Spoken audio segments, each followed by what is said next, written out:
Right. Got it. Okay. Hang on, just let it go. 5. I actually like the YouTube live. I didn't think I'd like it, but I do. Let's see. Okay, so here we are.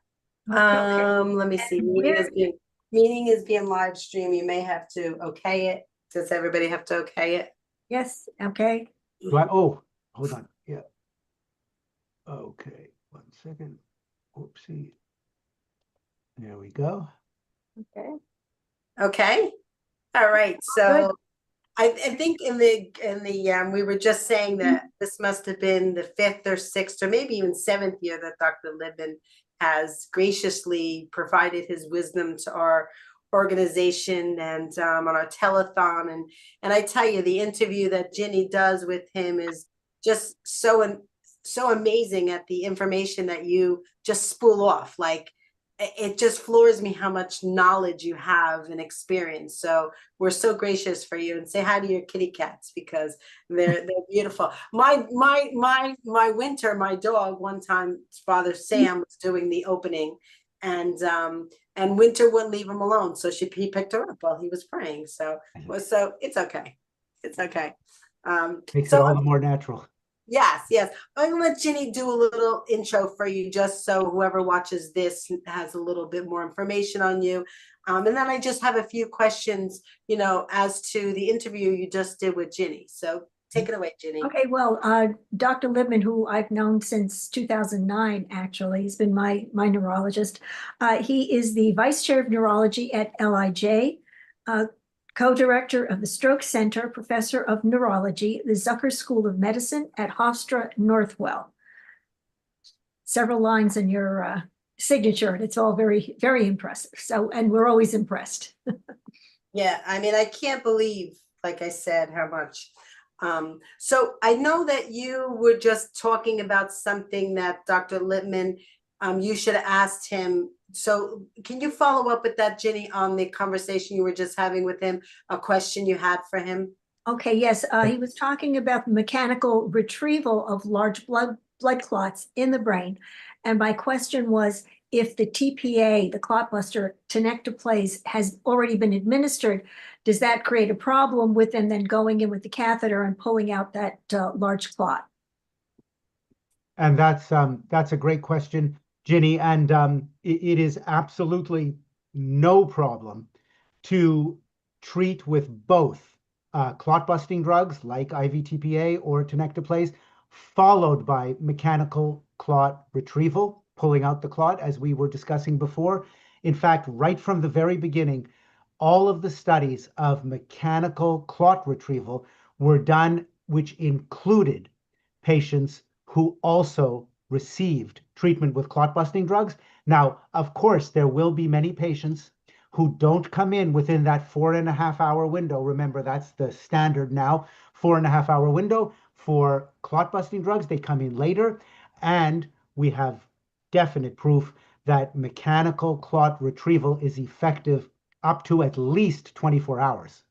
So patients coming in within under 4.5 hours get treated with clot busting drugs, followed by mechanical clot retrieval.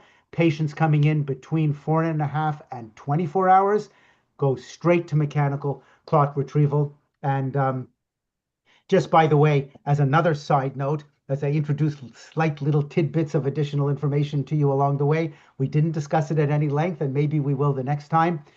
There is some growing evidence that for clot busting drugs like TPA or now tenecteplase, used a little more commonly in many places, that 4.5 hour window may not. Sorry, I forgot to turn that on, but go ahead. We're videotaping it anyway. Good. Yep. That 4.5 hour window for clot busting drugs may actually also be stretched out to 24 hours, believe it or not. And Wow. there are now several studies, some looking at TPA, some looking at tenecteplase, using the special CAT scan imaging that we have now, looking at how much brain has been damaged, how much brain is not getting enough blood supply, but it's still alive and can be saved. There are studies that are suggesting that we can give even IV TPA, the clot busting drug, or tenecteplase up to 24 hours safely and still you have beneficial results. Now, before you ask, because you might, that is not standard of care, not FDA approved. It's out there in the literature and it's been published. But there's a big transition point between that and actually making it standard of care. The studies were actually done in other countries, mostly in Asia, not in North America. So if it works in Asia, will it work? It should, but you can't automatically extrapolate different health systems, different other types of treatments other than the stroke treatments. You can't automatically extrapolate. So I'm just sort of putting it out there as a little bit of exciting news just to whet everyone's appetite. And maybe the next time we'll have even more information on stretching that time window for IV clot busting drugs out to 24 hours, just as we have that 24-hour window now for clot retrieval. Wouldn't it be great if we could even offer clot busting drugs as well? Don't forget, there are some places in the world and even some places in the United States in rural areas where you're living too far from a major stroke center. You maybe by helicopter you can get there in a reasonable. Yes. You can't get, but if you could stretch that window for the clot busting drug, because they may not be able to get to the comprehensive specialized stroke center to get mechanical clot retrieval. Imagine if you could be treated at least with the clot busting drug at 12 hours out, at 15 hours out after the onset of the stroke. Mm. So that those data look very, very promising, but it's a work in progress. I think you had mentioned that to us before, if I'm not mistaken. I had mentioned. I think so, because I remember someone saying that the window has expanded, but Yeah. it's all in discussion. So Renee, what we knew before and what I probably mentioned was there is some information that you can treat even out to 9 hours yes, using special, and that's 9 hours. But now there are studies suggesting even up to 24 hours. wow, that's So incredible. when you think about it, the additional percentage of patients who are coming in later that you can treat, I mean, it's just tremendous. So we're not there yet, but I think we will be soon. I think it would be awesome if there was some sort of ambulance that could be like a paramedic, that when they go to these people that live so far away from the hospitals, that they can treat them right there in that ambulance rather than have to wait until they go all the way back. Because time is of the essence for stroke patients. Well, 100%, Renee. And I can't remember whether we ever mentioned this before, but there are so-called mobile stroke units, which Yes. are Okay. ambulances which are equipped with CAT scans. Okay. Stony Brook, doesn't Stony Brook have some kind of stroke They, vehicle? yes, they do. And again, it's called mobile stroke unit, but it's basically an ambulance with a CAT scan, Okay. larger than the usual ambulance. And the studies that have been done so far have been fairly convincing that you can now treat patients in the ambulance with clot busting drugs, Good. and that the outcomes are better.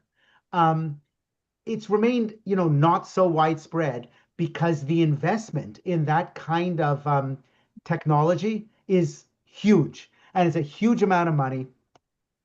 And whether all healthcare, the sort of cost and benefit and this and that, but nonetheless, the concept is out there, and it is being used in a few centers in the United States, in a few centers in Europe, so-called mobile stroke units, Yeah. where patients are getting treated in that golden hour within Yeah. the first hour of onset of their stroke, which is possible but harder when you have to bring them to an emergency department. Yes. Yes. So Sure. it's not widespread yet, but your idea is exactly on target. Yeah. And will everybody start doing this? Will every major health system start? Probably has to be a little more information on cost effectiveness and this and that, and a few more studies, but it is looking extremely promising. I mean, let's at least do it for the locations that live far from Yeah. hospitals. Like we all have hospitals within, a short and close enough. Right. We're not talking about we're talking about out west or something where they live far away. So Any rural areas, Yeah. even in New York State and other areas, Yeah. there are huge distances, and that's why there's helicopters and things like that, but that doesn't solve all the problem. Yeah, I agree. I agree. So we were on talking about the TPAs before, and I have a question for you. We just had Nicole on the show this past Sunday, an incredible inspiration. She was 21 or 22, I'm not sure. She suffered a major stroke, and she also had an aneurysm after she had a major stroke. And they gave her TPA, and she was allergic to it. So I'm just curious, like, is that very common that people are allergic to the medicine? And what's the treatment for it? Yeah, okay, that's a great question, Renee. And allergies to TPA or tenecteplase do exist. Did she mention by any chance what was her allergic reaction? Did she swell up? Did she? She may have, but I don't remember what. I'll have to go back to the show and look at it. But I was just, I was like, that's something that stuck with me. Wow, you were allergic to it. So that's another for topic for discussion, you know. Well, let me tell you, allergies to TPA and allergies to tenecteplase. TPA was described right from the beginning, so everybody knew it could happen. It's a small percentage, probably about 2%. In some studies, it's up to 5%, which seems like a lot, but it's probably on average about 2%. And the most common allergic reaction is what's called angioedema. Hmm. Angio relating to blood vessels because they dilate and lose fluids and things like that. And edema, edema, swelling, basically fluid Right. and swelling.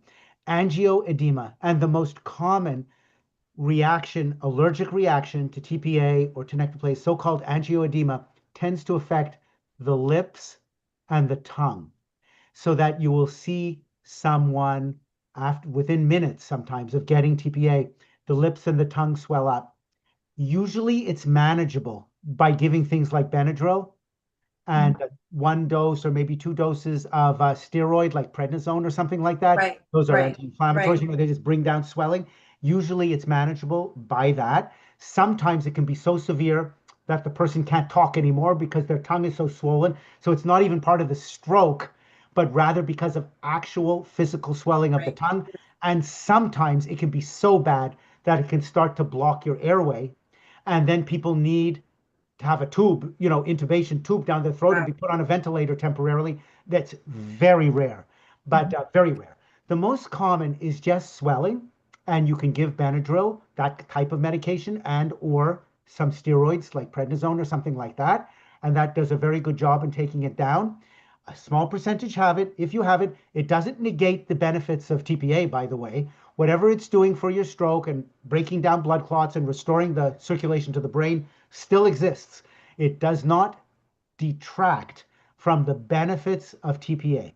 Here's the incredibly interesting observation Wait, about, before you yeah, continue, I just want to reiterate what you just said. So you just said that even though they're allergic to it, yes, it does not affect or negate yes. the how it should work, and it does work on the person, That right? is exactly right. It's still doing its job. The Okay, fact that you're having an allergic reaction is unfortunate, okay, and we are responsible for dealing with that. But okay, it does not interact or overlap with the clot busting benefits of the drug. So it's okay. completely separate type of reaction. And so here's the fascinating thing about angioedema, swelling of the lips and the tongue in stroke patients. So to back up a little bit, anybody can get angioedema. Anybody. Mm. You can get it as a reaction to a medication. You can get it to anything. It's an allergic reaction. And when that happens, your lips swell up and your whole tongue swells up. All your lips and all your tongue, your whole tongue swell up. So um, there is a type of blood pressure medication um, to which this type of allergic reaction is actually more common than with other types of medications. So if you've heard of medications like lisinopril, I'm trying to think of other names. They're in a class of blood pressure medications called ACE inhibitors, lisinopril, and there are others. They usually end in IL, and they're quite commonly used as blood pressure medications. They're very good blood pressure medications, and they're very safe and they're very effective. but they do have a slight propensity to cause the allergic reaction called angioedema. So some Oh, people taking those types of blood pressure medications, they take their medicine and their lips and their tongue swells up. Now, TPA can cause angioedema. hmm. If the stroke patient happens to be taking one of these blood pressure medications, then the chances of developing angioedema are slightly higher than Hmm. if you were just getting the TPA and you were not on one of those blood pressure medications. So now that's a little bit of a double whammy, but it's still not usually a major problem. And usually it's very treatable. Lips and tongue swell up. Here's the fascinating thing. If you are a stroke patient and you get TPA, with or without the presence of one of those blood pressure meds. You can get it without. You can get it because, in addition, because you've been taking that blood pressure medication. So with or without, and you develop angioedema, swelling of the lips and the tongue, and you've had a stroke, and let's say your right side is weak or paralyzed, the swelling which occurs is only on the right side of your lips and the right side of your tongue, Wow. which when you think about it is amazing It is because there's amazing. really no reason that I can think of that would, once you have an allergic reaction and you happen to have a stroke affecting your right side, why would the allergic reaction only be on one side of your lips and your tongue? I mean, it's almost unheard of in any Yeah, other context. Whoever yeah, heard you have an allergy, you know it's all over. You get a yeah, rash. yeah, You yeah, get a yeah. rash from an antibiotic or medication, it's all over. It's never just on one side of your body. So that's the fascinating thing. There's something about the effect of on the brain of the stroke that modifies the allergic reaction so that now only half your tongue and half your lips, same side as the paralysis, same side as the weakness, they swell up. That's the deal with allergic reactions to TPA or tenecteplase. It's pretty much the same thing. It's a small percentage. It's usually manageable. Very, very rarely do you need to get, onto a ventilator because it's blocking your airways and things like that. Very, very, I've seen that a handful of times in 30 years. So, but it does occur, and you have to treat it when you see it. Wow. And what I'm assuming is that that they're going to move forward and give you the TPA because the stroke overrides the allergic reaction, even if they know you're on blood pressure medicine, right? They're That going is to, correct. That is correct. And usually the decision is now taken out of our hands with tenecteplase. One of the reasons tenecteplase is so quickly replacing TPA is that TPA has to go in as an infusion IV over an hour, which causes some complications, really, and more IV fluids, machines, pumps to get the fluid in, all kinds of things. Tenecteplase is given as a 5-second injection. 5 seconds. Boom. It's in. That's it. If the patient develops angioedema, I mean, for better or for worse, there's no drug to stop at that point. And right. again, usually it's manageable. The tenecteplase benefits in terms of the stroke are almost still going to outweigh the risks in terms of some swelling around the lips and the mouth. Not to trivialize it, um, but it does not have the same effect as the stroke will on the patient. So we treat the patient for stroke.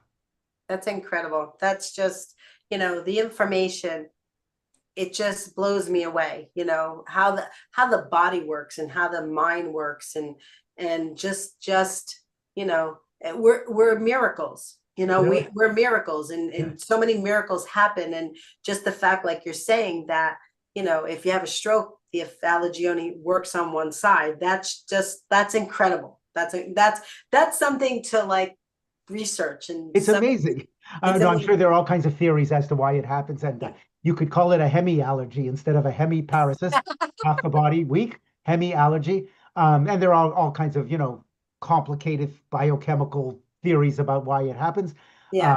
which I cannot repeat, but it's an observation, that's for sure. Yeah. Okay. I have kind of an off-topic question. I know we're going to have the time change again this weekend, and I hear reports that the incidence of heart attacks go up right after a time change, forward or backward. I'm not sure, but is there a time of year or a time of day when either brain bleeds or ischemic strokes are more common? Yeah, I was gonna ask that. I do want to I just want to add to your question, Ginny. You know, like Ginny said, the time changes this weekend and we're going into the holidays as well. You know, and the holidays, as beautiful as they are, they're stressful. So yeah, so tap into Ginny's question. Okay, so those are two great points and two great questions. Is there a kind of circadian rhythm, some kind of time rhythm to the onset of stroke? And are there certain triggers for stroke as well, which I think was kind of the second question. Is certain types of life events and others, can it trigger a stroke? And so that's the fascinating thing. In terms of the timing of stroke and the timing of the onset of stroke, that's been published for a studied for a long, long time. One thing that is known is that cold weather, meaning winter, is peak time for intracerebral hemorrhage, meaning bleeding types of strokes. Wintertime, cold weather, bleeding in the brain goes up. It does not have a major effect on ischemic stroke or blockage types of strokes. However, there are peak times for stroke during the week and during the day.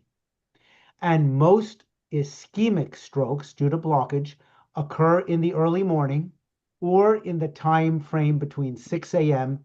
and noon.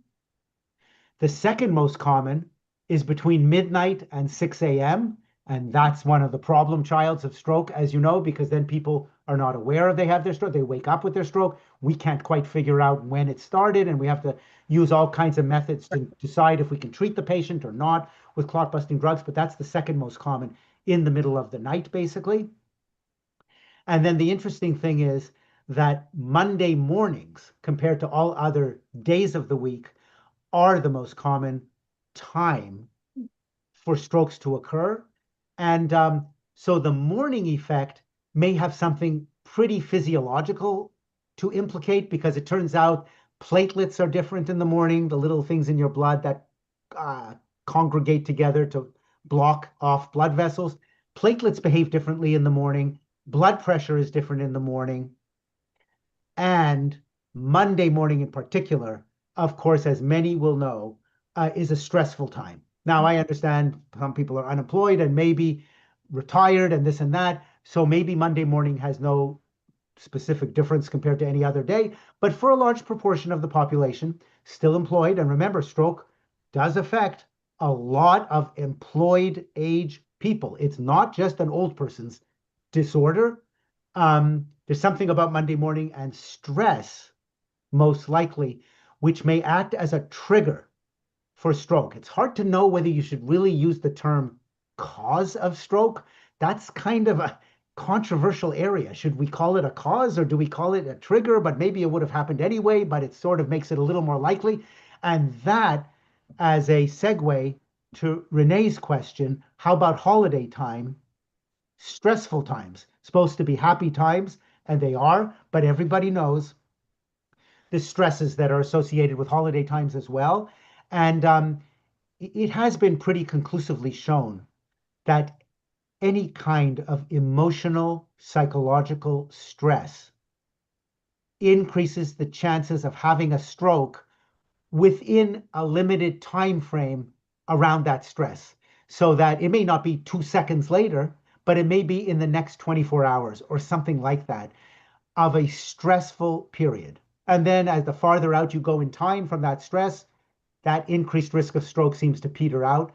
So there's almost no question emotional stress causes changes in blood pressure, may changes in coagulation of the blood, changes in heart rate, changes in the autonomic nervous system, everything that controls our pulse, sweating, body temperature, blood pressure, all these things change.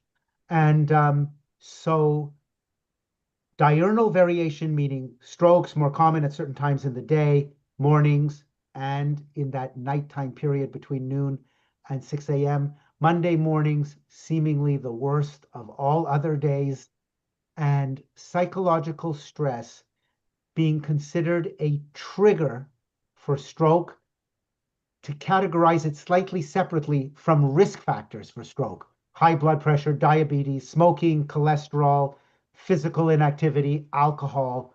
obesity, all considered risk factors for stroke, long-standing, and then triggers for stroke that somehow may have a more immediate effect to increase the likelihood of causing a stroke. And right now, there's a big uh, discussion in the stroke community. Well, should we start looking at things like stress? Mm. Even recent infections, by the way, recent colds, flu for sure, COVID, everybody knows, as triggers for stroke, triggers, recent infections, psychological stress. Well, should we recategorize them and really call them this was the cause of the stroke? Mm. Nobody's been quite willing to go that far because cause is a very strong word.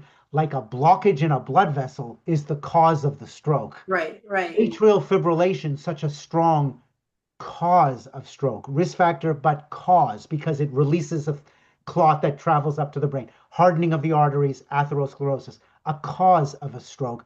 Should we consider psychological stress or recent infections as the cause versus a trigger versus something else? Maybe it's just semantics and what word we use, but just so you'll know, that's in the literature now where people are sort of batting it back and forth and saying, how should we look at these things? But Yeah. they exist, there's no question. It's just a matter of how we describe them and how we categorize them. I can't imagine that you could, I mean, you'd have to really have to evaluate the entire picture, right? You'd have to really, I don't think it's something you could just determine immediately. You'd have to really look at all the factors of their life, 100%. yeah, Renee, and look, I can't tell you how many patients come to me. I see them in the hospital and they're, in the acute stage of a stroke and it's bad and they're distressed and maybe they're paralyzed or somewhat etc. And how many people have said to me, you know, they sort of imply that they were having some stress in the family or something like that. And they say, usually a disagreement, they're fighting with their spouse, right, something's happening, they're arguing. They say, could stress have caused my stroke? And I have to always be very careful the way I answer yeah, because there's a lot of guilt involved. And they sort of feel that guilty in a way that they're responsible for bringing on their stroke. mm, And that's the last thing I want to say. At the same time, I don't want to lie to them and say that emotional stress is totally unrelated because the studies do suggest that stressful events commonly precede stroke in this narrow time interval that you can't ignore. Mhm. right, So I will usually say something like, look, stress is not good, and stress may have contributed yeah, in some way to the stroke, but I can virtually guarantee you that the fact that you haven't taken your medication for your blood pressure or your yes, diabetes and you've yes, continued to smoke for the last 30 yeah, years yeah, has contributed 1,000 times more. yeah, So you'll have to change the things you can concretely change, yeah, start adhering and taking your medication, et cetera, to reduce the risk of stroke. And yes, is it healthy and good to reduce stress? We should all be stress free. Show me yeah, the person who has no stress anywhere in the world. I'll eat my hat type of thing. But yes, if you can reduce stress, that will contribute to your quality of life. And will it reduce the chances of having another stroke again? Perhaps. Yes, it's good for you no matter what. yeah, Most importantly, take your medicine for your blood pressure, your diabetes, stop smoking, etc. yeah, yeah. It's a very tricky area. I know. Well, you answered it correctly because it only plays a part in it, right? I will tell you that for recovery, I've learned and I've experienced and I've had many discussions with many patients, as you probably have as well, that when you've had a stroke and you're trying to recover from it, the stress and the anxiety prevents you from having full recovery, being able to, and that's one thing in my life that is really my goal, is to understand how to get from having a stroke and your brain being frazzled and defragmented. That's what I call it, like a computer, it's defragmented. Yeah. How do you understand that you really need to be calm to be able to recover better? That's like when we've had people on our show that they're having problems with aphasia and they can't talk. And my first comment to him is relax. Like when it comes to you, it comes to you. Just relax. Don't worry about it. And you have to be in that state all the time. And I will share with you that we had this one couple on that he was such a wonderful support of his wife, and he didn't answer for her, which is hard for partners of people that have had strokes, because you want to support them, you want to do everything for them, but you're not benefiting them. So he just looked at her and said, I love you, but let me know if you need my help. So she knew that he was there for him. That's a whole different show about support for after strokes. But stress is a big factor in it. It's a big factor. 100%, Renee. And that, that opens the whole topic of post-stroke depression, which is probably the most common psychological effect of stroke. And sometimes it's psychological, but sometimes it's an effect of the stroke itself, not just a reaction to the stroke, but the stroke itself. And it's clearly shown that if you treat the depression, of course, the person feels better, doesn't feel so depressed, and feels happier. It also results in better recovery after stroke, better rehab, better performance in rehab, better participation in rehab, better management of risk factors, taking medications, watching the diet. Everything changes when depression occurs, and changes for the better when depression is treated. So it's the same general category. Anxiety, also so common after stroke. And by the way, just talking about aphasia, and not talking, we've occasionally had patients, we all know people in their lives, they tend to be a little less talkative, they're more talkative, this and that. And we had at least once, if not twice, the man has the stroke, husband, and he's become now completely mute because of aphasia, cannot generate any speech. And, we're examining him, and we always want to know what the patient is like at baseline, what has changed. For example, some people have had a stroke in the past and they're already a little weak. Well, how much weaker are they now? How much can we attribute to the new stroke versus the old stroke? We need to know that before we make decisions about clot busting drugs. If they've had any kind of disability in the past, how much has the stroke added to it? Because if it's added this much, we may not treat. Whereas if it's added this much, we may treat. Right. And there was one patient who the husband was basically mute, and the wife was the spokesperson, of course, because we needed the history and all that kind of thing from her. He couldn't talk to us. And I just said, she said, well, has he had a stroke? And and I said, well, look, we think so. It was very early and the CAT scan didn't show anything yet. It was too early. I said, look, we do think he's had a stroke. We think he has a problem with language called aphasia, where you can't talk, you can't generate. And she said, well, we've been married for 40 years and he's the quiet type. And I said, okay, I got it. I understand there are some husbands, who sit around, they like watching football games and they don't communicate much with their wives and this and that. But I said, but are you telling me that he basically has said nothing to you for the last 40 years? I had to distinguish between what he was, right now, and just being the quiet type, the quiet type of husband. Right. She had to think about it, and she said, no, he's just pretty quiet. But finally, of course, we did get from her that no, he does hold conversations. Okay. So, I was thinking to myself, maybe she's just overpowering that he doesn't even bother saying anything because it's not worth it. He ggave up a long time ago. 40 years ago. Just go into the other room, watch the football game. It's safer. Well, thank you so much, Dr. No, I have one thing to add to this. Stress spelled backwards is desserts. Oh. Stress spelled backwards is desserts. So if you keep that in mind, desserts fixes everything. Oh, that's very good. Like chocolate. And that's a good closer because I like desserts, especially at night. And it's late at night and we kept you for long enough, Doctor. Thank you so much for joining. Thank you again. Ginny, thank you again. Thank you for interviewing Dr. Littman for the 7th or 8th time. I forget how many times we've done this. My pleasure. Renee, so will this last part, I wasn't clear to me, this last part with you asking most of the questions, is that going to be part of it? Or was this just us talking? It'll all be part of it. Yep. Okay. It'd Yeah. just be different segments, different That's fine. segments. Yeah, we were a little more informal on the last one, but I think that's fine. Yeah. And just as a request. Wait 1 second. I just want to close out. Oh, sure.